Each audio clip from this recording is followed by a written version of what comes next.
explicar essas relações aí anatômicas, tá? Então, um pouco de anatomia. Então, vamos começar com a glândula parótida, tá? Então, a parótida aqui é a nossa maior glândula, né? Dessas três aí é a maior. E onde ela fica? Então, a parótida vai ficar na fossa retromandibular, tem a mandíbula, tem essa fossa aqui atrás, ela vai ficar aqui atrás, nessa fossa retromandibular, só que anterior à orelha e ao esternocleidomastoide. Então, ela vai ficar aqui na frente, tá? E aí ela vai dividir, a gente vai dividir ela em dois lobos, né? O lobo superficial e o lobo mais profundo, que tá mais pra frente e que tá mais pra trás, quando a gente tá com o transdutor, tá? Superficial mais perto da pele e o profundo. E o que vai dividir esses lobos? O principal, que vocês têm que saber, nervo facial, tá? Eles adoram cobrar isso, vocês têm que lembrar isso. Nervo facial vai separar o lobo superficial do lobo profundo. Esse é o nosso reparo anatômico aí, é o que vocês têm que saber. Para a prova, nervo facial vai separar o lobo superficial do lobo profundo. Acontece que a gente tem um pouco de dificuldade, às vezes, para ver o nervo facial. Então, no ultrassom a gente pode até ver, mas ele é visto meio... Não é tão fácil de ver, a maioria das vezes a gente não vê. Ele pode ser visto, só porque se cair em alguma prova, ele pode ser visto no ultrassom, mas é bem difícil de ver o nervo facial no ultrassom. Então, a gente usa uma artimanha aí, que geralmente ele vai correr junto com a veia retromandibular. Então a gente tem nosso reparo anatômico oficial, que é o nervo, nosso reparo anatômico oficial, que é o nervo facial, e a gente vai usar vocês vão ver no ultrassom muitas vezes a gente usa uma substituição anatômica aí, um outro lugar, uma outra estrutura anatômica que a gente usa, que geralmente passa ao mesmo nível daquela que é anatomicamente usada, que nesse caso é a veia retromandibular. Então o nosso nome que vocês precisam lembrar, veia retromandibular, aqui ó. Veia retromandibular, usualmente está ao longo acima do nervo facial, tá? Então, o nervo facial é o que distingue, mas a gente usa a veia retromandibular para fazer essa distinção, que no ultrassom é super fácil de ver, tá? Então, vocês têm que achar essa veia. Acima, superficialmente, a veia é o lobo superficial. Profundamente, a veia é o lobo profundo, tá? Então, a veia retromandibular é nosso anteparo. E lembrar que o ultrassom, às vezes, é ruim para a gente ver o lobo profundo, tá? Então, a toma, a ressonância, às vezes, vem melhor o lobo profundo. Então, tudo que está mais superficial, a veia retromandibular, a gente consegue ver bem. O que está mais profundo, às vezes o ultrassom é limitado. Isso a gente vai comentar, principalmente paciente que fez radioterapia, pacientes obesos, pacientes mais idosos, às vezes é ainda mais difícil de ver esse lobo profundo.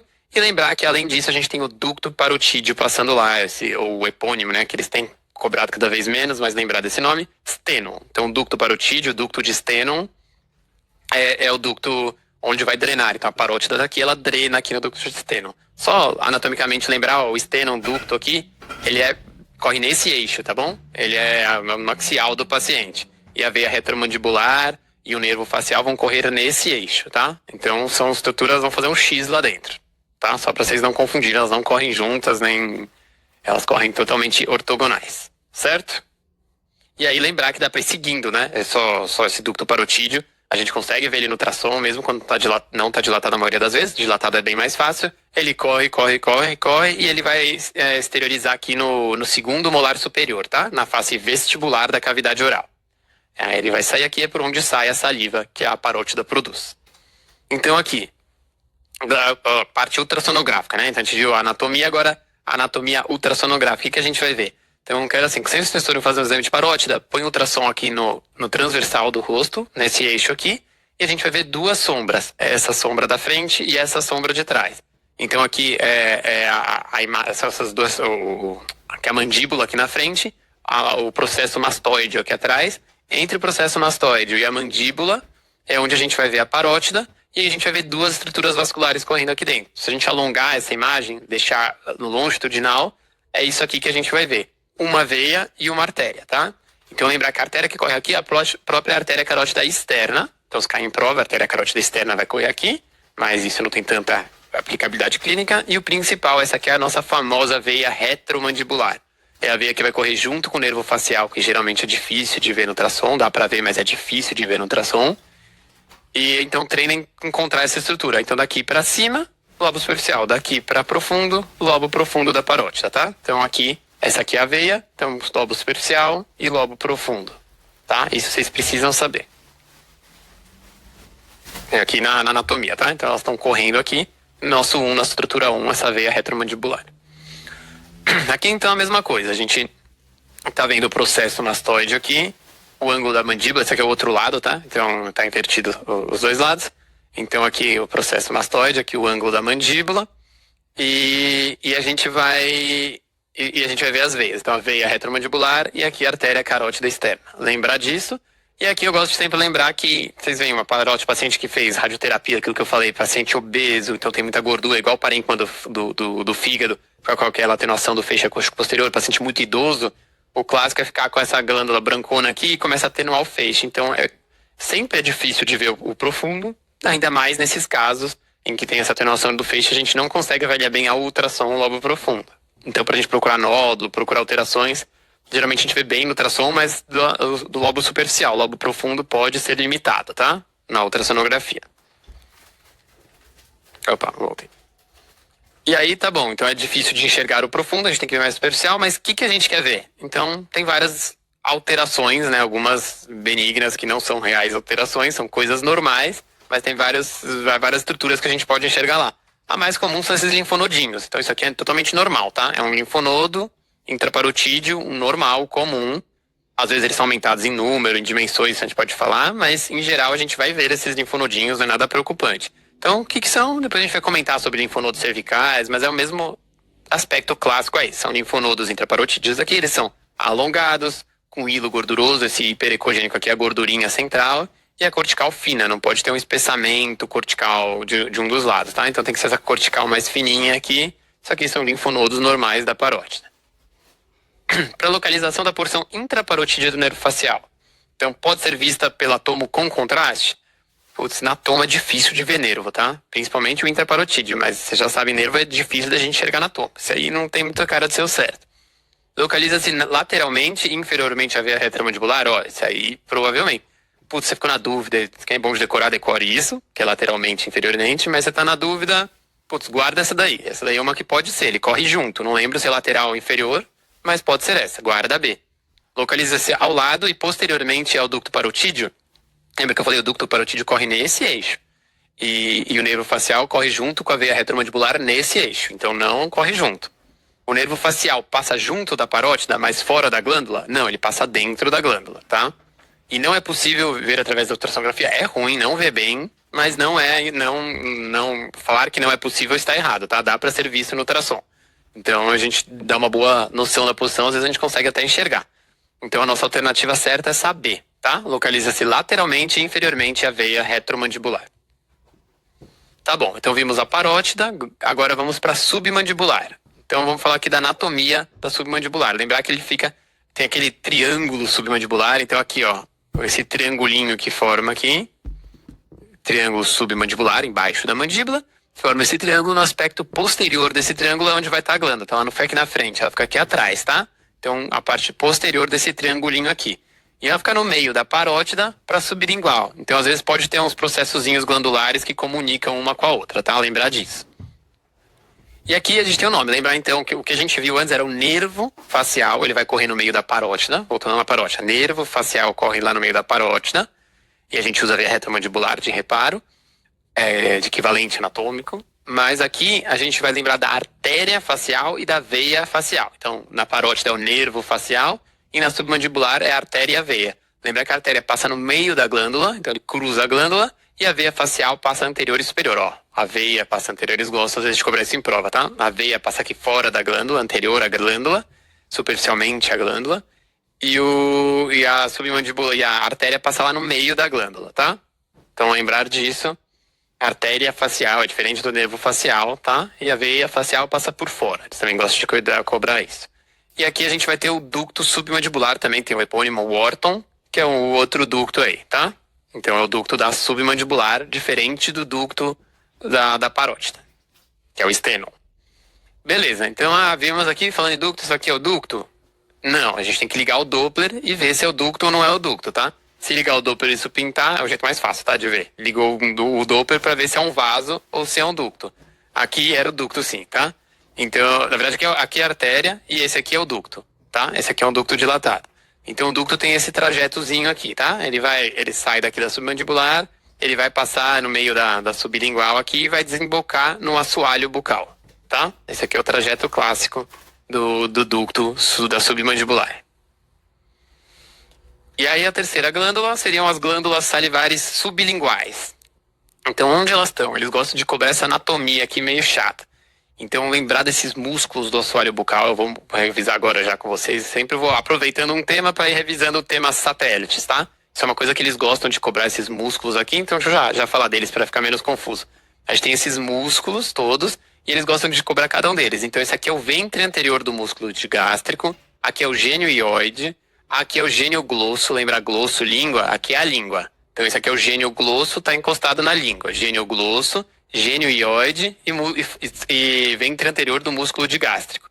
E aqui esse fiapinho que passa aqui é o mais difícil de ver e é o que eles mais cobram em prova, é o miloide. Então, lembrar que o miloide é o que eles gostam de cobrar em prova. Isso tudo que eu estou fazendo é um corte axial, o transdutor aqui embaixo, junto da mandíbula, tá? Então, junto da mandíbula, é essa imagem que a gente vai ver aqui embaixo. Então, aqui os músculos, e entre esses músculos todos, posterior ao digástrico, mas entre esses outros músculos e o ângulo da mandíbula aqui, onde a gente vê essa sombra, é onde vai estar a nossa famosa glândula sublingual, tá?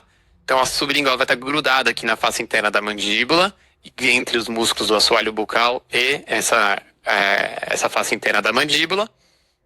E é aqui que a gente precisa identificar ela, tá bom? Basicamente é isso. Então, decorem esses músculos, decorem a localização. Essa aqui é a nossa imagem. Tá bom, já vimos as nossas 3 principais glândulas salivares e agora o que a gente pode ter de alterado nelas? Então vamos focar agora na parte patológica, tá?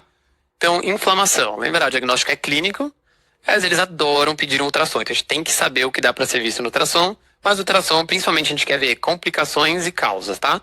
Então lembrar que uma inflamação aguda pode ser por vírus, bactéria, é super comum também ser secundária a cálculos, então cálculo obstruiu, aí parou tudo lá, pela estase cresceram bactérias e tem essa infecção. Então pode ser uma infecção viral, uma infecção bacteriana ou uma bacteriana secundária a cálculos lá obstrutivos. Então essas são as principais causas. Então como a gente chama essa inflamação aguda das glândulas salivares é a cialoadenite, tá? Cialoadenite aguda. Esse caso a gente está ficando aguda, na sequência eu vou falar da crônica.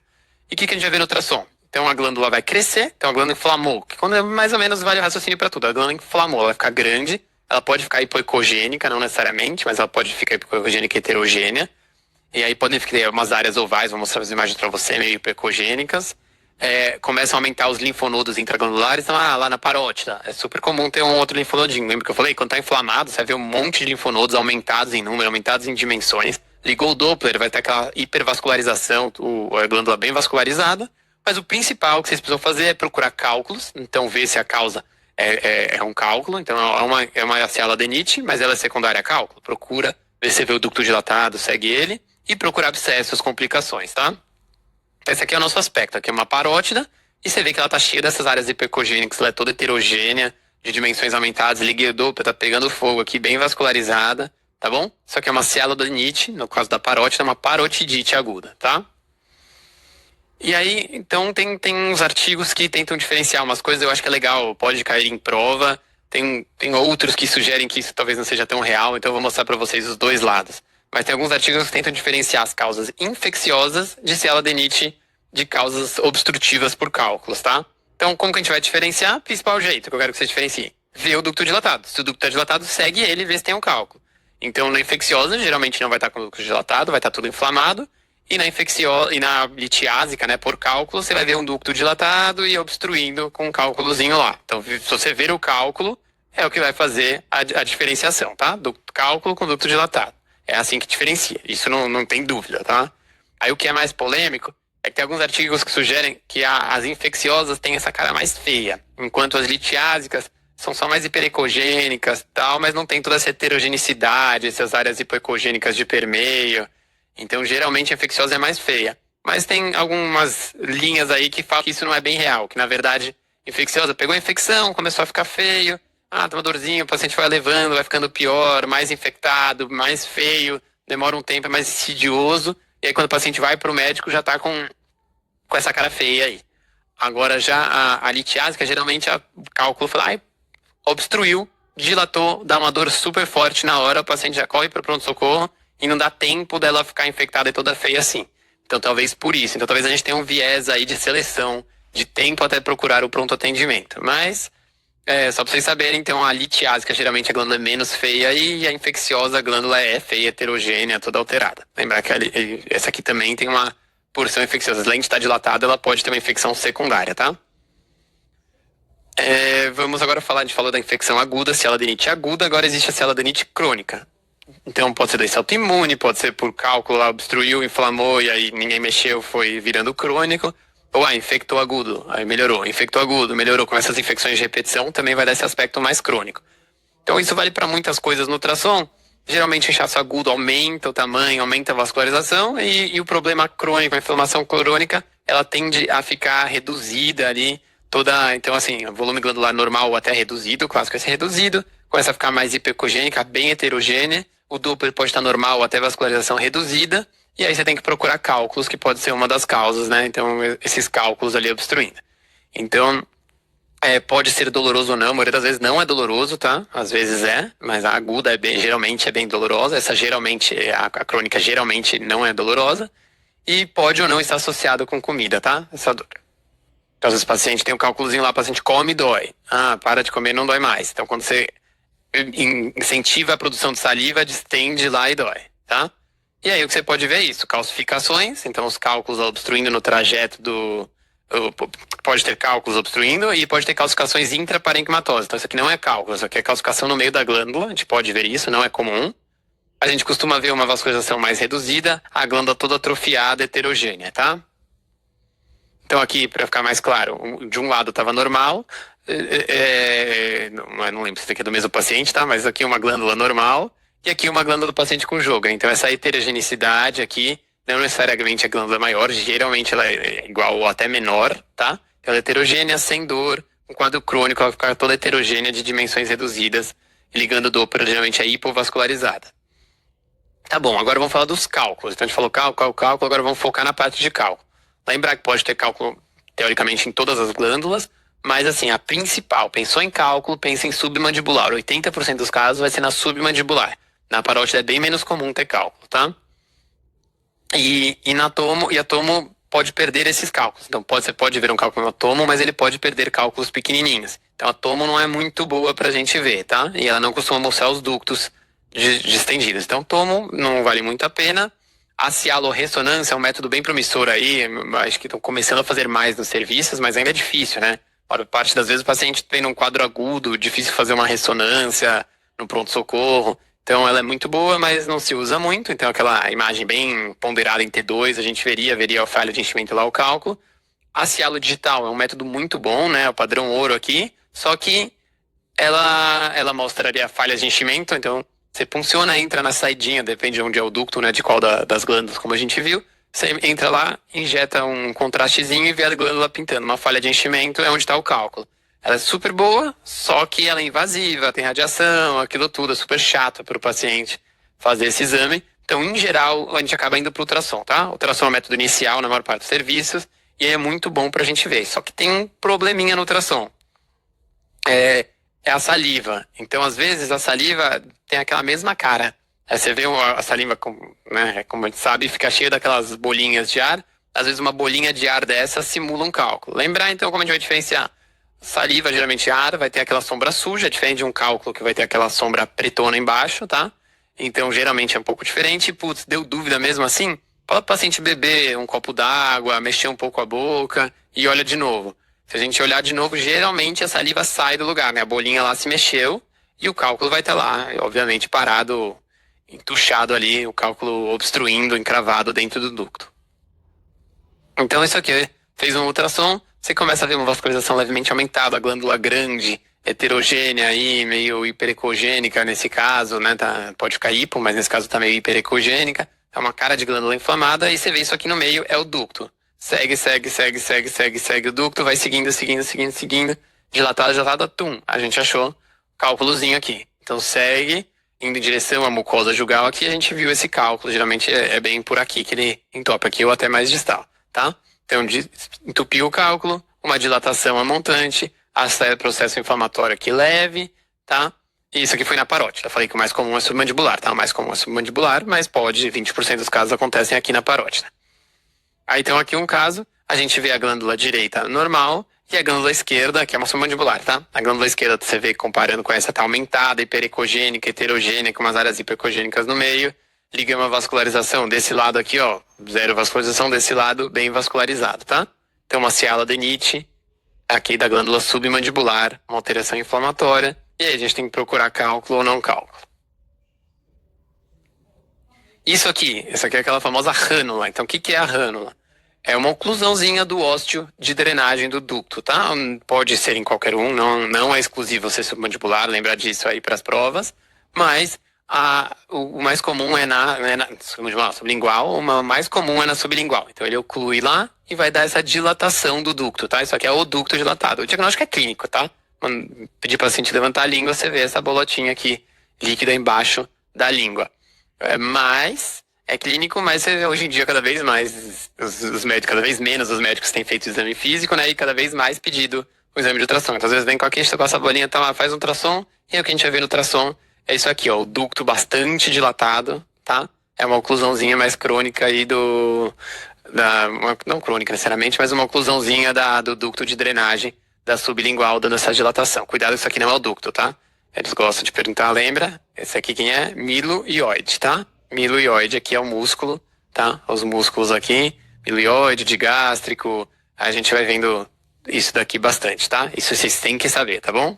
O gineglosso, hipoglosso, lembrar dos músculos daqui de baixo. Aí, passou. Então agora, mas o principal que eu quero que vocês vejam aqui é a rânula, tá? Vamos agora ver as neoplasias benignas. Então lembrar, a gente viu infecção, viu cisto, agora a gente vai ver nódulos. Nódulos podem ser benignos ou malignos. Lembrar que nas glândulas salivares em geral, não são comuns nódulos malignos, tá? Então as neoplasias, os nódulos malignos não são comuns. Você vai ver uma bolinha lá, a imensa maioria das vezes vai ser um dos nódulos benignos. Então a gente tem que saber, ó, 80% quase são benignos, a maioria tem um submandibular, a gente vai pensar nos cálculos. Nódulos, a gente tem que pensar são principalmente na parótida. A imensa maioria são nas parótidas. Mas quando eles estão na submandibular, então viu o nódulo, se fosse chutar um nódulo, vai estar na parótida. Agora, vendo um nódulo na parótida, a imensa maioria é benigno. Vendo um nódulo na submandibular, ó, que é 10% dos casos, pode ser benigno ou não. Então, quase metade dos nódulos na submandibular são malignos. Então, é bem mais comum ver na parótida, mas vendo um na submandibular, a chance de ser maligno é bem maior do que na parótida, tá bom? Então, lembrar disso. Então, nódulos na parótida, sendo na submandibular, tem uma chance quase de meio a meio para ser maligno. Sabe? Bem mais do que na parótida, que a imensa maioria são benignos. E as neoplasias benignas? A gente tem que saber duas. Quero que vocês saibam esses dois nomes, isso cai muito em prova, tá?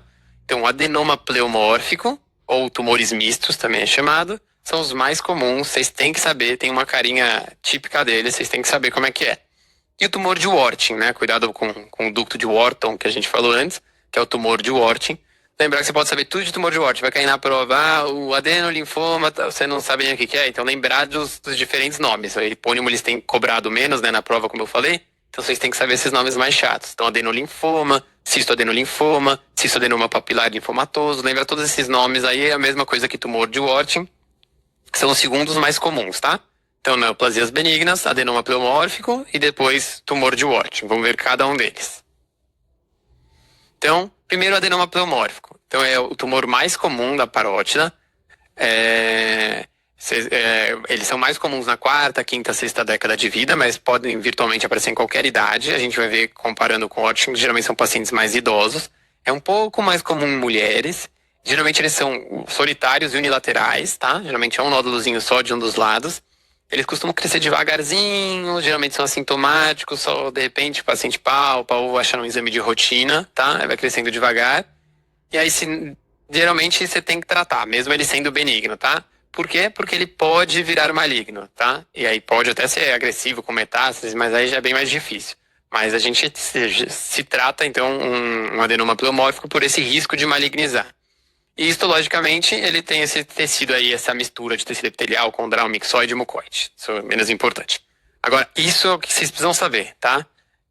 Então, ele é um nódulo hipoecogênico, geralmente meio homogêneo, até pode não ser, mas geralmente é mais homogêneo. Tem contornos bem definidos e muitas vezes lobulados. Tem um reforço acústico posterior, isso é bem clássico. Pode ter calcificaçõezinhas, mas geralmente não tem calcificações, tá? Diferente do próximo, ele tem menos comum ter calcificações. E a vascularização geralmente é pobre ou ausente. Então o que eu gosto de lembrar, só pra, não é um cisto, tá? Mas para vocês lembrarem, parece um cisto espesso. Então parece, é hipoecogênico, parece aquele cisto com material espesso, né? Hipoecogênico, se eu ligar o Doppler não vai pintar muito, não vai pintar nada, né? Normalmente, parece um cisto. E esse reforço acústico posterior. E o clássico é que ele é meio lobuladinho. Então esse é o aspecto mais clássico, tá? Então contornos bem definidos, eu tô desenhando aí com uma caneta aí, né? Dá pra ver ele super bem desenhado. Mas eles são lobulados, hipoecogênico, relativamente homogêneo, com esse reforço acústico posterior aí que parece de um cisto. Esse aqui é o clássico adenoma pleomórfico. Ele pode não ser tão homogêneo, né? Tem umas arzinhas, aquelas calcificações que eu falei, mas geralmente tem esse reforço acústico, as paredes bem definidas. Esse aqui é o aspecto normal e você vê que ele é bem hipovascularizado. Ó, a vascularização está em volta dele, ele nem está pintando aqui, ele pode ser sem vascularização ou hipovascular. Esse é o clássico adenoma pleomórfico. Esse daqui, ó, geralmente é isso aqui, esse aspecto meio multilobulado, com pouca ou nenhuma vascularização, aqui tem pouca, aqui tem nenhuma vascularização, reforço acústico posterior, tá?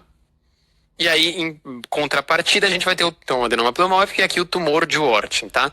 Ele é o segundo mais comum, ele é bem mais comum em homens, então diferente do outro que é quase meio a meio, um pouco mais para mulher, esse aqui é mais comum em homens, pacientes um pouco mais velhos, tá?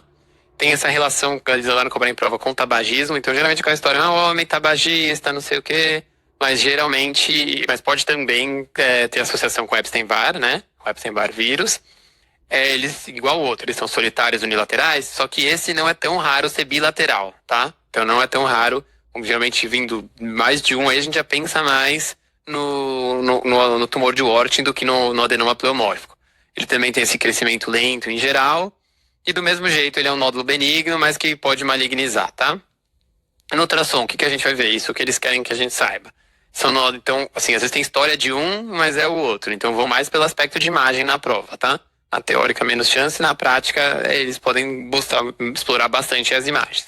Então, achados no ultrassom são nódulos ovais, geralmente não é aquele multilobulado lá, tão lobuladozinho. Eles são também bem definidos, sólidos, só que eles são mais heterogêneos. Lembra que eu falei que o outro é mais ou menos homogêneo? Geralmente, eles são bem heterogêneos, tá? Às vezes com áreas anecogênicas, às vezes ecogênicas, podem ter calcificação. Eles podem ser hipervascularizados. Você liga o Doppler, ele é bem vascularizado. Ele pode captar aí no tecnésio e pode aparecer como cisto simples. Isso é menos comum, mas podem ter cisto simples no meio, ó. Então, um nódulo mais bem, com as partes parecem liquefeitas, meio císticas, com umas traves ecogênicas. O aspecto de imagem dele, assim, é bem mais feio, tá? Então, esses daqui podem ser a carinha deles. E ele aqui é bem vascularizado, tá? Esse aqui é o clássico. Então, tumor de Worting tem essa vascularização que a gente não costuma ver no adenoma pleomórfico. Aqui a gente, lembrar, tudo pode, né? Mas aqui a gente não vê aquele reforço acústico posterior, a gente não vê aquelas lobulações. Esse aqui tá mais homogêneo, tá? O clássico, ele ser mais heterogêneo. E lembrar disso. Então pode ter cuidado que às vezes tem a história de tumor de Worting, homem tabagista, tal, joga uma história aí te enganando, já caiu assim em prova. E aí o aspecto de imagem é de um adenoma pleomórfico, por exemplo. Então, não esquece, tá? Joga tudo para um Worting e vai para o adenoma pleomórfico. Então, cuidado que às vezes ele te engana. Mas, em geral, para não ter muito problema, eles costumam dar as dicas epidemiológicas na história. E se tiver alguma imagem na prova, aí eles vão mostrar essa distinção de imagem entre os dois, tá? Então, ele é mais hipervascularizado, ele não tem aquele reforço acústico classicamente, ele é mais heterogêneo, não tem contornos lobulados, mas são bem definidos os contornos, diferente do que a gente vai ver agora, as neoplasias malignas. Então, como eu falei, elas são bem mais raras, tá? Mas nas submandibulares, quase metade dos nódulos são malignos, tá? Nas parótidas são bem menos comuns. E aí lembrar, existe SEC, adenocarcinoma, aqueles tumores clássicos, carcinoma espinocelular e adenocarcinoma? Sim, só que eles são bem raros. Então, em geral, tendo um nódulo, geralmente são benignos. Sendo maligno, geralmente não são SEC nem adenocarcinomas. São carcinomas mucoepidermoide e carcinoma adenoide cístico. Lembra desses dois nomes aí, são os mais comuns, tá? Geralmente eles crescem mais rápido, eles doem, eles começam a aderir os planos, então aquele nódulo mais fixo, ele pode invadir nervos, causar paralisia ou paresia do facial. E geralmente metástases são menos comuns, tá? Podem ter às vezes até cometimento linfonodal. local, mas metástases são menos comuns, mas podem, não? São tumores malignos esses. No ultrassom, o que a gente vai ver? Diferente dos benignos que a gente viu, ele já tem uma forma mais irregular, as bordas irregulares, as margens mais borradas. Eles podem ser homogêneos e bem definidos, e o Doppler não é patognomônico, tá? Então o Doppler pode ter de tudo aí, mas o Doppler não é patognomônico. Então pode ter, clássico aí ter esse IR alto, ter esse hipervascularizado, mas não necessariamente. Então o Doppler a gente usa menos para distinguir. O principal é esse resto aqui.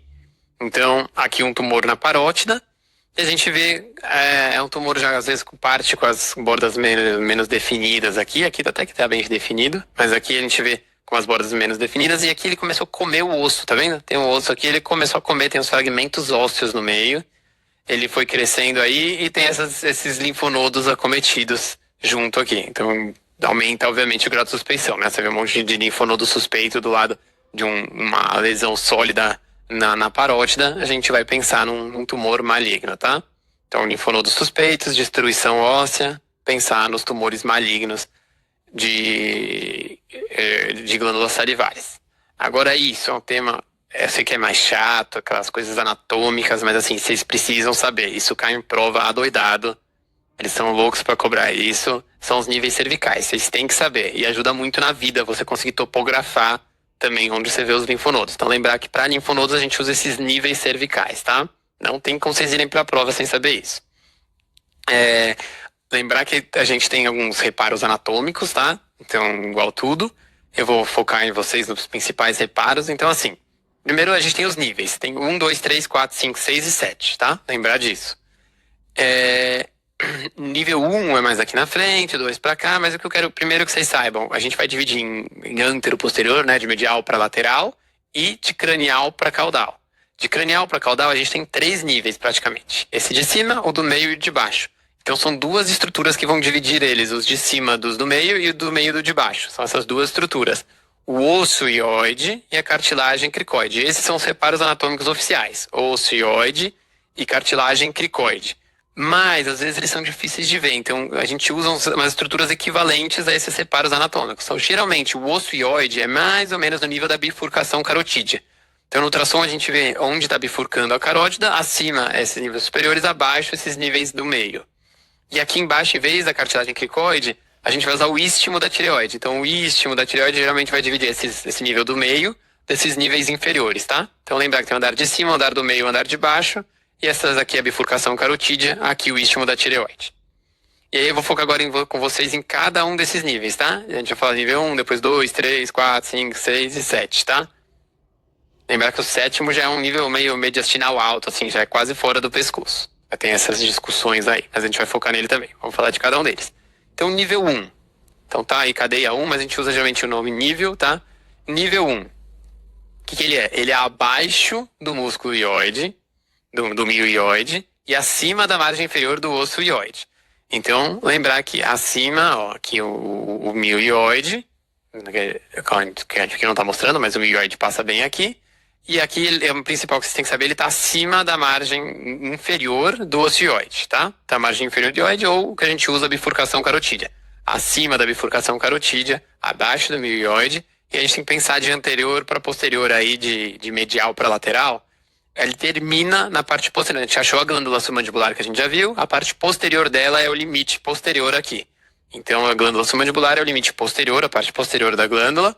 E aí a gente vai dividir o nível 1 em 1A e 1B. Quem é que divide? Aquilo que a gente mostrou também, o ventre anterior do músculo digástrico. Então, a gente viu aqui o ventre anterior. Para medial fica 1A, para posterior lateral fica 1B, tá? Então, 1A, 1B, a gente já aprendeu como ver. E aí agora vamos para o nível 2. Então, 1, dividimos em 1A e 1B. Então, aqui a borda posterior da glândula submandibular, que acaba sendo o reparo anatômico anterior aqui do nível 2, tá? Então, ela é o reparo anterior do nível 2. E ele vai da onde? Vai daqui da base do crânio, então ele vai desde alto, tá? Então, o 1 tá aqui, o 2 vem toda essa parte aqui, tá? Então, vem desde a base do crânio até o mesmo reparo de sempre, ali a bifurcação carotídea, tá bom? Ocioide. Então, da base do crânio até o ocioide. E aqui, posteriormente, o que a gente vai ver é é o aspecto posterior, a borda posterior do externo. Esse aqui é o esternocleidomastoide. A gente pega o esternocleidomastoide, a parte posterior dele, vai dividir o 2 do 5. Lembra que aqui atrás é o 5. O 5 corre tudo, depois a gente vai focar nele, fala assim, qual é 5B, mas o 5 corre aqui atrás. Então o 2 vai estar entre o 1 e o 5 posteriormente. E abaixo dele o 3, tá? Então a gente vai dividir o 2 em 2A e 2B. Como essa divisão? Essa divisão é mais chata. Então quem manda, veia jugular interna, lembra dela. Se ele for anterior à veia jugular interna, lateral ou medial, então tá anterior, lateral ou medial, ele já vai ser um A. Se ele tiver posterior, ele pode ser um A ou um B. Se ele for grudadinho nela, sem nenhum plano de clivagem encostado, linfonodo encostado na veia jugular interna, a gente vai falar que é um A. Se tiver um planinho de clivagem ali, uma gordurinha separando o linfonodo da veia jugular interna, a gente já fala em um B, tá? Então, um A e 2B, tá? Então, 2A e 2B. A gente já viu um dividindo em um A e um B. Vimos 2 dividindo 2A e 2B. Agora, abaixo dele, a gente vai pro 3. Então, lembrar aqui, bifurcação carotídea ocioide. Abaixo disso, a gente vai ver o 3, tá? Então, o 3, lembrar que, margeando anteriormente, medialmente, a gente vai ter o 6. 6 corre todo aqui, tá? Até aqui embaixo, que já é o 7. Mas ele corre aqui, a gente vai falar do 6. Mas então, a gente vai ver o 3 é lateral a ele, então lateral e posterior a ele, e mais anterior e medial ao 5, tá? Então ele vai ficar aqui no meio. Então aqui o osso ióide, ou bifurcação carotídea, e o reparo de baixo, adivinhem, é aquilo que a gente falou, o istmo da tireoide, tá bom? A cartilagem cricoide, ou o equivalente anatômico aí, a gente usa o istmo tireoidiano. Então ele vai estar acima do istmo, abaixo da bifurcação carotídea. E aí, quem que são os limites? De novo, que o esternocleidomastoide. Lembra que a gente viu? Ele vai separar dos 5. Então, o esternocleidomastoide fica aqui. E entre o 6 e o 3, a gente vai ter a carótida. Então, a margem medial da carótida. Lembrar que a carótida... o 2, o 3 e o 4 são bem onde passa a carótida, jugular. Por isso que a gente chama de cadeia jugulo-carotídea. Então, aqui é o nível 2, o nível 3 e o nível 4 formam a cadeia jugulo-carotídea. Então é o que passa em volta da jugular e da carótida. Então, se a gente tiver a carótida e a margem medial dela, medialmente a isso já é o 6. Então já foge do espaço, tá? Então 2, 3 e 4, cadeia júgulo-carotídea. Ou profunda cervical. Aí o 4 é igual ao 3, só que embaixo, tá? Então abaixo do istmo tiroidiano a gente vai ter o 4. Então aqui ela também passa em relação à carótida, também aqui em relação à borda do esternocleido, só que aqui tem uma manhãzinha que às vezes eles cobram em prova, que a gente é o esternocleido, mas aqui embaixo a gente não segue no esternocleido, a borda vira a borda do escaleno anterior. Então aqui a borda do escaleno anterior que separa. Então o esternocleido e aqui embaixo a borda do escaleno anterior. Então para cá é 5 e para frente é 4. Então 4 vai estar entre o 6 e o 5 e para cima, acima do istmo tiroidiano, a gente vai ter o 3, tá? Eu sei que é bastante ficar repetindo, mas vocês têm que saber isso. E aqui a clavícula, tá? Acima da clavícula, o 4. E o 5? O 5 é aquele segmento lá posterior, bem atrás. Então o que a gente vai usar é o esternocleido. Tudo que tá atrás do esternocleido ou do escaleno anterior, como a gente viu, tá? Então aquela espinha, esse espinhal acessório já é bem posterior, o triângulo posterior, tá? Então ele vai ficar posterior ao 2, 3, 4, tá? Vai ficar aqui atrás. O 5 é posterior ao 2, 3, 4. E a gente vai dividir ele, lembrar que não divide aqui na bifurcação carotídea. Divide aqui embaixo no istmo tiroidiano. Acima é 5A, abaixo é 5B. Lembrar que às vezes eles põem isso de pegadinha. É essa a divisão de baixo. Então atrás do 2 e do 3 é o 5A e atrás do 4 é o 5B. Cadeia 6. A 6 é aquela aqui na frente que a gente viu, tá? Então a cadeia pré-laríngea, pré-traqueal, paratraqueal, delfiana, fica aqui na frente. É o espaço anterior cervical, tá? O espaço aqui na frente do pescoço. E ele vai da margem um dos nossos reparos principais, da margem inferior do ocioide, ou bifurcação carotídea, até o manubro external. Lembra, abaixo do manubro a gente vai pro 7, tá? Lembra que aqui não é muito comum ter linfonodo. Tendo linfonodo aqui, a gente já fica de olho. Pode ser linfonodo maligno, principalmente da tireoide, da metástase, aquele linfonodinho 6, que a paciente fez tireoidectomia, a gente tem que ver se não tem linfonodos nesse espaço, tá? É um lugar que a gente fica bem de olho, são bem suspeitos os linfonodos aqui. Então lembrar que ele é anterior ao 3 e 4. E para acabar, o 7. O 7 é aqui embaixo, já é meio mediastinal, superior, né? Já nem é tão cervical. Ele vai ficar entre as carótidas. E aí vai ficar então abaixo do manúbrio aqui do externo. E o reparo inferior, acho que não vai cair para vocês, mas bom saber, a veia braquicefálica esquerda, tá? Então, revisãozinha da revisão. Só pra vocês lembrarem. 1, 2, 3, 4, 5, 6, 7. Lembrar dos reparos de cada um. Mas principal, que eles mais gostam de cobrar, o que divide esse nível, andar superior do andar do meio do andar de baixo. Então lembrar que aqui oficialmente, que a gente vai ver na tomo, na ressonância, é o ocioide, tá? O ocioide, mais no ultrassom é a bifurcação carotídea. E aqui embaixo a cartilagem cricoide, mas no ultrassom que a gente vai ver é o istmo tiroidiano, tá? É isso que divide. E lembrar que o 2, 3, 4 ele vai correndo junto da jugular e da carótida, tá bom? É a cadeia júgulo-carotídea.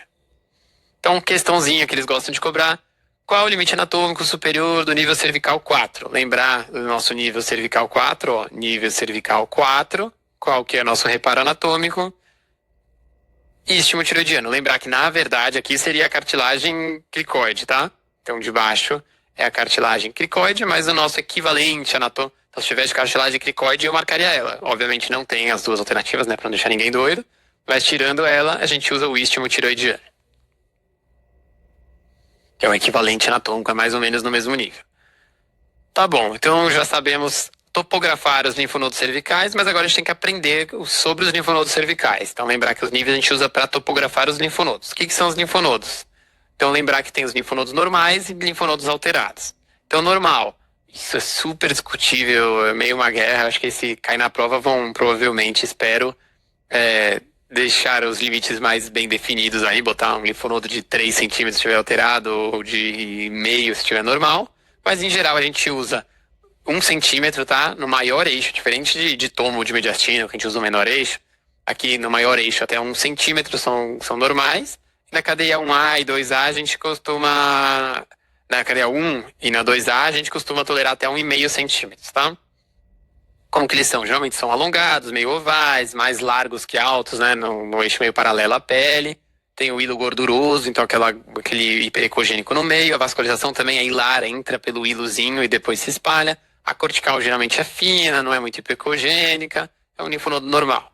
Agora, quando o linfonodo está alterado, o clássico, o mais comum, é ele ficar reacional. Então, é um linfonodo normal, só que grande, aumentado em número, aumentado em dimensões. Mantém as características, obviamente, pode ter um abscesso, alguma coisa que fuja do normal.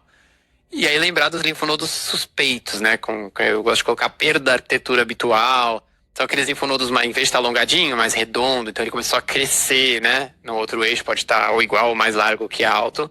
Começa a perder o hilo gorduroso, perde essa vascularização hilar, né? A vascularização fica mais cortical, mais periférica.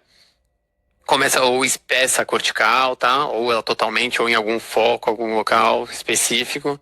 Então essa aqui é a carinha de linfonodos cervicais normais, tá? Então aqui são linfonodinhos, estão aumentados em número, né? São linfonodinhos reacionais, bem alongados, bonitinhos.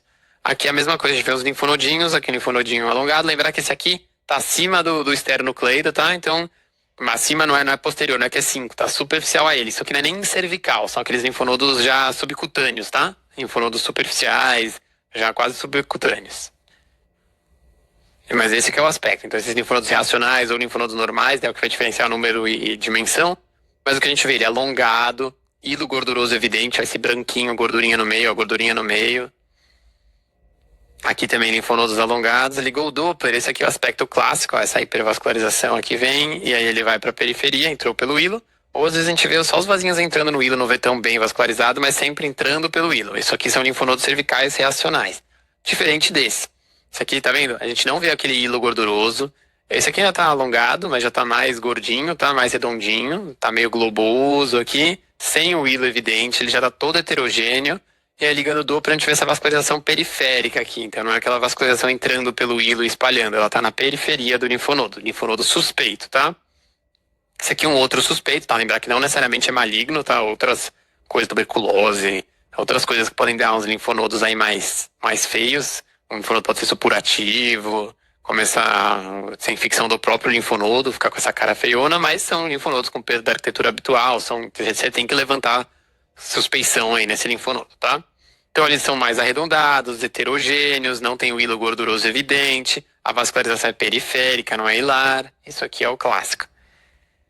E aí pode até ter umas áreas liquefeias. A gente tem que procurar aqui, ó, liquefez, essa área aqui. Então o linfonodo, tá vendo? Esse aqui é mais alto que largo, essa vascularização periférica, bem heterogêneo, com uma área até liquefeita.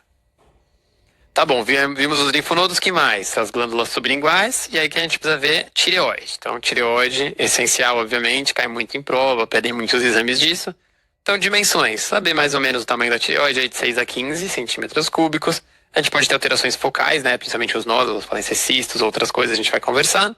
e alterações difusas, então bócio multinodular, uma inflamação, infecção talvez dela, as tiroidites, e dentro dos nódulos pensar nos nódulos do mal aí, o câncer, né, o tumor de tireoide, lembrar, se cair em prova aí, papilífero é o mais comum e tem essa associação com microcalcificações. Mas tá, o que a gente precisa olhar no nódulo de tireoide?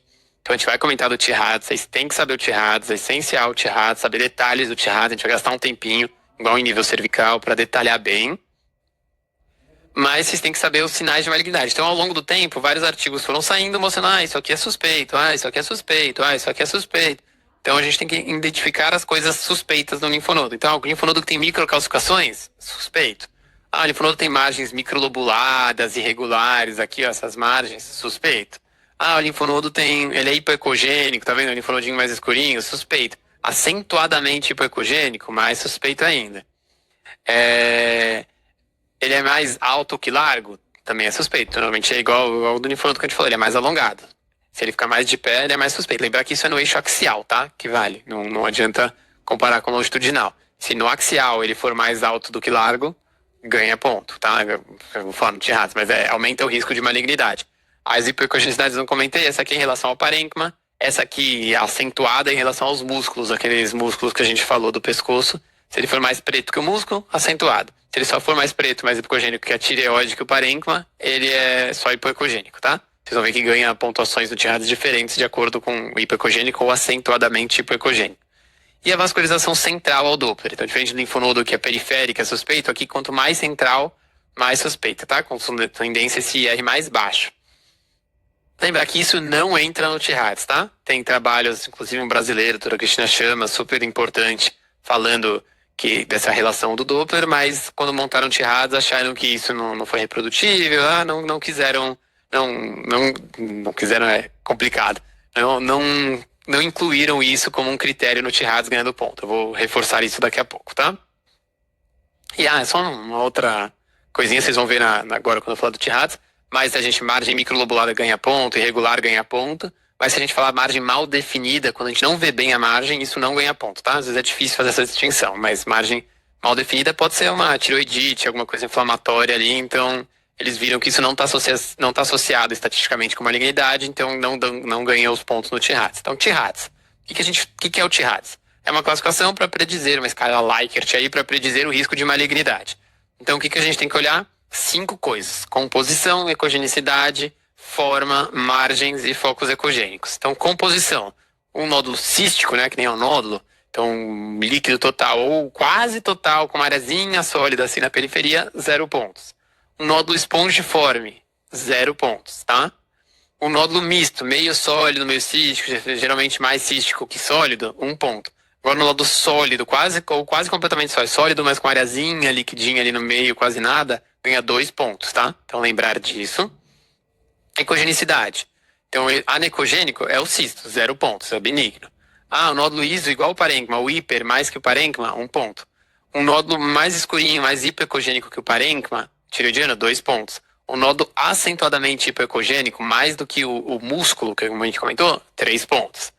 Forma. Se ele for alongadinho, o clássico, 0 pontos. Agora, se ele for meio de pé, lembrar no eixo axial que a gente vê isso, ele ganha 3 pontos, tá? Isso é bem importante.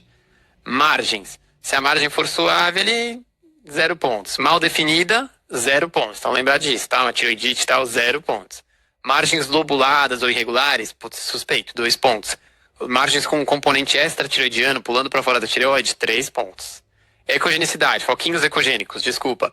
Se não tem nada, 0 pontos. Se tem aqueles artefatos que a gente vai mostrar, conta do coloide, com cauda de cometa ali, aquele bem clássico de lesões císticas ali, que são os focos coloides, 0 pontos. Macrocalcificação, uma calcificação mais grosseira, 1 ponto. Calcificação periférica, 2 pontos. Focos calcificados pontiformes ali, que é aquelas microcalcificações que a gente fala, 3 pontos. Então o que a gente vai fazer? Ganhei ponto, ganhei ponto, ganhei ponto, ganhei ponto, ganhei ponto. Somou esses 5 critérios aí e vou dar os pontos. 0 pontos, T-RADS 1. 2 pontos, T-RADS 2. 3 pontos, T-RADS 3. Se tiver 4, 5 ou 6, T-RADS 4. 7 ou mais, T-RADS 5, tá? Quanto maior esse T-RADS, maior a escala Likert, né? O risco de malignidade, tá? Lembrar, atenção, Doppler, como eu falei, não entra, tá? Eles adoram perguntar isso. Doppler não entra na classificação T-RADS. Nenhuma hora entra Doppler. E tamanho? pra gente dar, cuidado como eles escrevem na questão. Para dar o T-Hads, eu também não falei nada de tamanho, tá? Então o T-Hads, para falar se é T-Hads 1, 2, 3, 4 ou 5, não entra o tamanho. Agora, pegando o número do T-Hads, 1, 2, 3, 4, 5, e juntando com o tamanho, que vai definir a conduta. Então, um T-Hads 1, beleza, não precisa fazer nada. T-Hads 2, beleza, não precisa fazer nada. T-Hads 3, 4 ou 5, vamos ver o tamanho.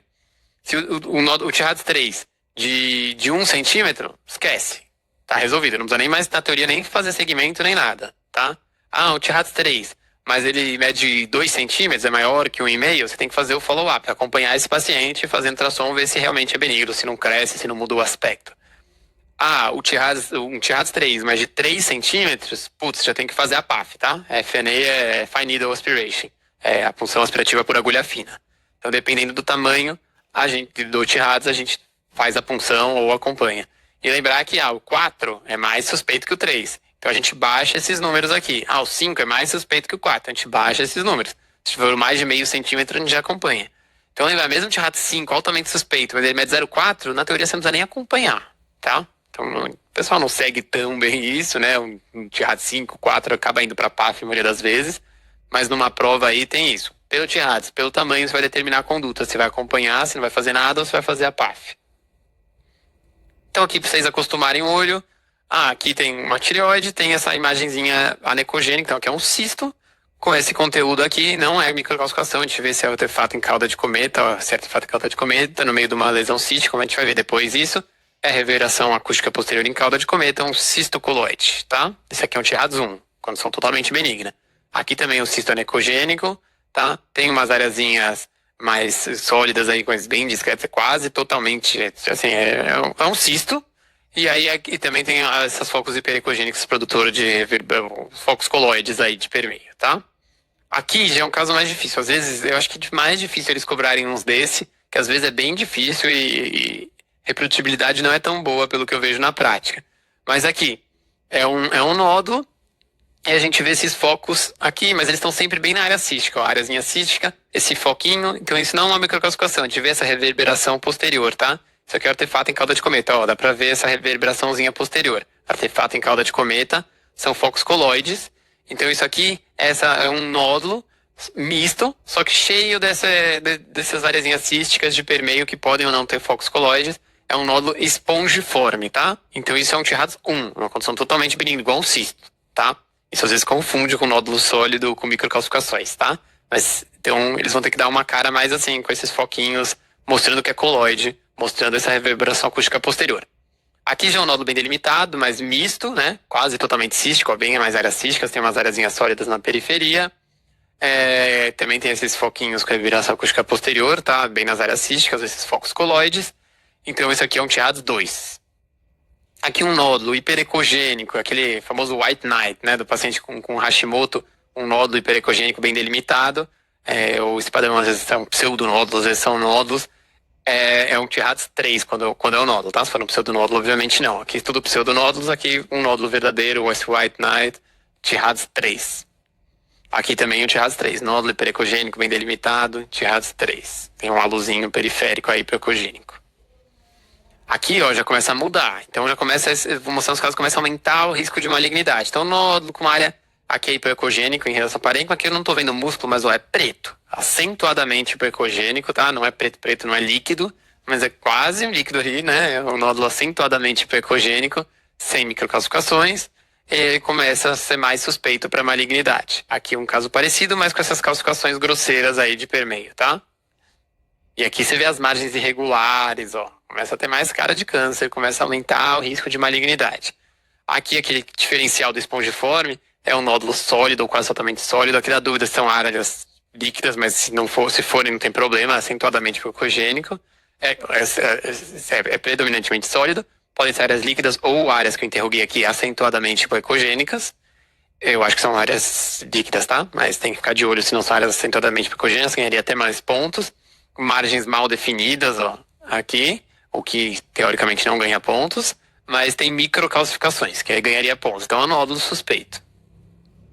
Aqui também é um nódulo hipoecogênico, mal delimitado, com múltiplas calcificações de permeio, também um nódulo suspeito. Tá, então o mais difícil às vezes eu acho pra vocês e pra todo mundo, né? Pra mim também, é diferenciar os focos hiperecogênicos das microcalcificações, são os focos coloides das microcalcificações. Lembrar que os focos coloides geralmente produzem aquela reverberação acústica posterior e tendem à benignidade, normalmente estão associados a cistos, ó, aqui com esse foco posterior, tá vendo essa cauda em cometa? Isso tendem a ser focos coloides, baixo risco, bem tranquilo. Diferente da microcalcificação, no meio do sólido tem essas microcalcificações, elas podem ter sombra acústica posterior, mas geralmente elas são pequenininhas, então não espere ter essa sombra acústica posterior. A maioria das vezes não tem, tá? Então microcalcificações aqui não tem essa reverberação, geralmente são menores e associadas às porções sólidas do nódulo. Isso que é o trabalho brasileiro que eu falei, é o que tenta relacionar o Doppler com o risco de malignidade. Então, foi feito pela doutora Cristina Chamas, tá? Uma referência aqui no Brasil, mundial, em Doppler, de tireoide, em ultrassom de tireoide, em ultrassom geral, obviamente. Mas o trabalho dela mais clássico é esse daqui. Então, ela tem essa classificação de chamas. Então, não tem vascularização, é só o Doppler, tá? Pensando. 2, vascularização só periférica. 3, periférica central, mas mais periférica. 4, central e periférica, mas mais central. E 5, apenas central. Quanto mais para o meio a vascularização, maior o risco de malignidade. Isso que o trabalho dela mostrou. Aí tem umas discussões que não foi tão reprodutiva, tem gente que fala que foi por isso que não foi incluso no TIRADS, tem gente que fala que problemas aí, foi o Brasil, não valoriza o trabalho, então tem várias discussões. Mas lembrar, TIRADS do ACR, né, o ACR TIRADS não inclui o Doppler, mas lembrar do padrão de chamas aí, as classificações, isso é extremamente importante. Que pode cair em prova. Então, vamos lá, questãozinha para solidificar aí na cabeça de vocês. Dentre as características ultrassonográficas de um nódulo maligno, está incorreto, que não está certo. Nódulos fortemente hipocogênicos são suspeitos, verdade. O nódulo bem hipocogênico é suspeito para malignidade. B. Presença de microcalcificações sugere malignidade? Verdade. Fórmula angulada, onde a profundidade é maior do que a largura, sugere malignidade? Sim, mais alto do que largo. Presença de vascularização periférica, chamas 2 é compatível com lesão maligna? Putz, primeiro assim, compatível já tá errado, né? Nada aí, mesmo um TIRADS 5 tem uma chance razoável, bem alta, até de ser benigno. Mas a vascularização nem entra no TIRADS. E além disso, a mais central é mais maligna, né? Então ele tá falando que a vascularização periférica das chamas é sugestivo de lesão maligna. Não. A periférica é sugestivo de lesão benigna. E ainda, além de tudo, mesmo se for central, que é mais sugestiva de malignidade, tá falando que é compatível. Então tá bem errada essa. A alternativa D é a nossa alternativa, tá? Só pela palavra compatível já tá errado.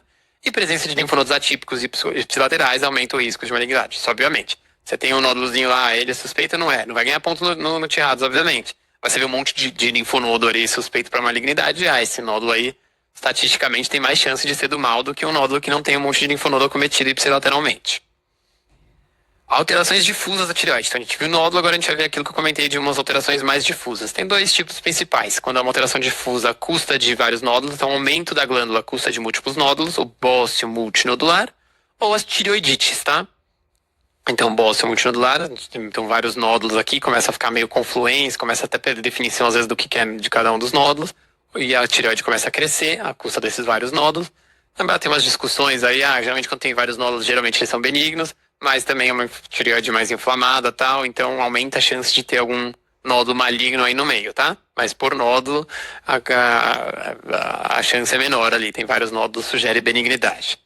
E tireoidite a gente vai dividir em dois tipos, tem a tireoidite, que nem a cialadenites, tem a aguda e a crônica, que a gente também tem, só que a gente evita o termo, eu sugiro que vocês evitem falar de aguda, a gente usa mais subaguda, porque a Associação Americana de Endócrino cravou ali que tireoidite aguda é sinônimo de tireoidite supurada, assim, com abscesso, pus. Então a gente tenta evitar esse nome. Então eu sugiro vocês usarem, não precisa falar que tá errado na prova, né? Se for uma prova de livre escolha, tem um bom senso. Mas o termo ideal é uma tireoidite subaguda de uma tireoidite crônica, tá? E aí a mesma coisa que a cialadenite. Então aguda, aumento da glândula, aumento da vascularização. Crônica, redução da glândula, meio retrátil, redução do Doppler, tá? Redução da vascularização. Então, uma tireoidite subaguda. Então, o que acontece? Aumenta o parênquima tireoidiano neoclássico, ela fica toda heterogênea, aumenta a vascularização, como eu falei, mas a gente tem que lembrar de algumas coisas específicas. Então, lembrar da tireoidite, então, em geral, tireoidite vai aumentar, você vai botar o pico de velocidade sistólica, colocar o espectral num ponto, pegando ou a artéria tireoideia superior ou a artéria tireoideia inferior, lembrar que a superior é ramo da artéria carótida externa, e a tireoideia inferior é ramo do tronco tíreo cervical, que é um ramo da subclávia. Mas peguei a velocidade lá, e ela for menor que 70, é uma tireoidite, né? Tá aumentada a velocidade e tal, mas menor que 70. Se for maior que 70, é uma tireoidite também, mas já é sugestivo de Graves, tá? Então, um pico de velocidade sistólica maior ou igual a 70 já é sugestivo de Graves. E o aspecto colorido fica aquele inferno tireoidiano, aquela tireoide pegando fogo, toda vascularizada, também é sugestivo de tireoidite de Graves. Outro tipo de tireoidite de De Quervain. Então, também é chamada de tireoidite subaguda dolorosa, tá? Geralmente ela é autolimitada, geralmente aquelas mulheres de média idade ali, tem uma infecçãozinha, uma IVAS, então uma sarampo, cachumba, rubéola, pode ser adenovírus, influenza, uma IVAS mesmo, uma infecção do trato respiratório superior. E aí num segundo tempo, depois, passam os dias, e aí vem, dor na tireoide, inflamação, você vai olhar, tá com essa tireoidite aqui, uma tireoidite de De Quervain, tá? Lembrar da tirotoxicose por amiodarona, isso aqui é mais difícil deles cobrarem, mas vocês têm que estar preparados para tudo, né? Então lembrar que nesses casos o Doppler tem um papel importante. Então tem dois tipos de tirotoxicose por amiodarona, o tipo 1 e o tipo 2. No tipo 1 geralmente a glândula está com volume aumentado, mas pode estar normal. E no 2 ela normalmente está normal. Então vai estar normal, vai ser difícil de diferenciar, então o Doppler, o modo B é difícil de diferenciar, o Doppler é muito importante. Então, tipo 1 tende a estar hipervascularizado, tipo 2, a vascularização é reduzida ou ausente, tá? Como se fosse um agudo e um crônico, tá? Não é, mas só pra vocês lembrarem. Lembrar de George Base Down, né? Então, síndrome está associada ao tipo 1. E isso que eu falei do modo B não ajuda a diferenciar os dois tipos. Paratireoides. Então, estamos acabando aqui, tá? O cervical, eu sei que é pesado. É um tema que tem muita coisa, muita anatomia, mas vocês têm que saber. Paratireoide cai menos, mas também cai, viu? Então, o que vocês precisam saber? As paratireoides normais, então todo mundo tem paratireoide. Normalmente, o clássico são 4, tá? São profundas na parte posterior da tireoide. Então, é o nódulo junto ao contorno posterior da tireoide.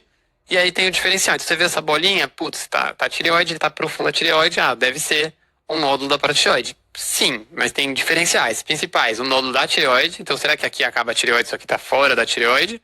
Ou isso aqui é um nódulo intratireoidiano, ó, aqui tudo é tireoide. Só você tem que olhar bem no hemodinâmico, é mais fácil.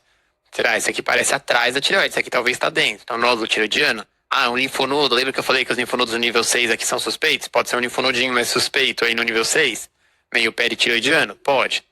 Mas lembrar assim, aquele paciente tem cálculos renais, um cálcio sérico bem aumentado, né? Então, muito cálcio, começou a formar calcificações. Lembrar do adenoma de paratireoide, tá? Então, as 4 glândulas podem estar aumentadas, pode ser uma alteração hormonal ali que está levando ao aumento da produção do paratormônio das 4 glândulas, mas mais comum quando está muito aumentado, for começando a formar cálculos renais, muito cálcio sérico, o mais comum é um adenoma, um tumor de uma delas, tá? Um tumor único de uma das glândulas paratireoides, um adenoma paratireoidiano. Então, um hiperparatireoidismo vai dar aumento de PTH, aumento do cálcio sérico e reduzir o fosfato, tá? Isso é meio pegadinha de prova, reduz o fosfato. E o hiperparatireoidismo, se ele for persistente, tá há muito tempo ali e não consegue abaixar, e muito alto, aquilo que eu falei, muito cálcio, começa a ter muito cálcio no sangue, começa a formar cálculos renais, lembrar que isso quase sempre está relacionado a um tumor paratireoidiano, tá? Então, quando está muito alterado aí, a gente tem que pensar que uma bolinha ali, hipoecogênia, aquilo que eu mostrei na imagem, essa carinha aqui, é um adenoma de paratireoide, tá? Esse é o mais clássico para dar esse aumento persistente bastante elevado. Mulher de 58 anos com quadro de litíase renal de repetição. Olá, já ligou adenoma? Lembra disso, adenoma de paratireoide. No exame de sangue, fosfato baixo, cálcio alto, PTH alto. Se essa paciente realizasse ultrassom, qual achado seria esperado? Todas as glândulas aumentadas? Não, a gente viu que o clássico é um adenoma, um nódulozinho aumentado. Paratireoides de tamanho normal e hiperecogênicas? Não, né? Paratireoides, uma delas provavelmente aumentada e hipoecogênica. Uma delas, né? Apenas uma paratireoide aumentada de tamanho e com ecogenicidade reduzida? Pô, isso aí tá bem parecendo verdade. Paratireoides ectópicas e supranumerárias? Não, é bem difícil de ver isso no ultrassom, não é o que a gente espera. E apenas as glândulas paratireoides inferiores aumentadas de tamanho? Não, pode ser a tireoide, pode ser inferior, pode ser a superior, tá? Então, alternativa C, tá bom? É isso que eu queria que vocês soubessem.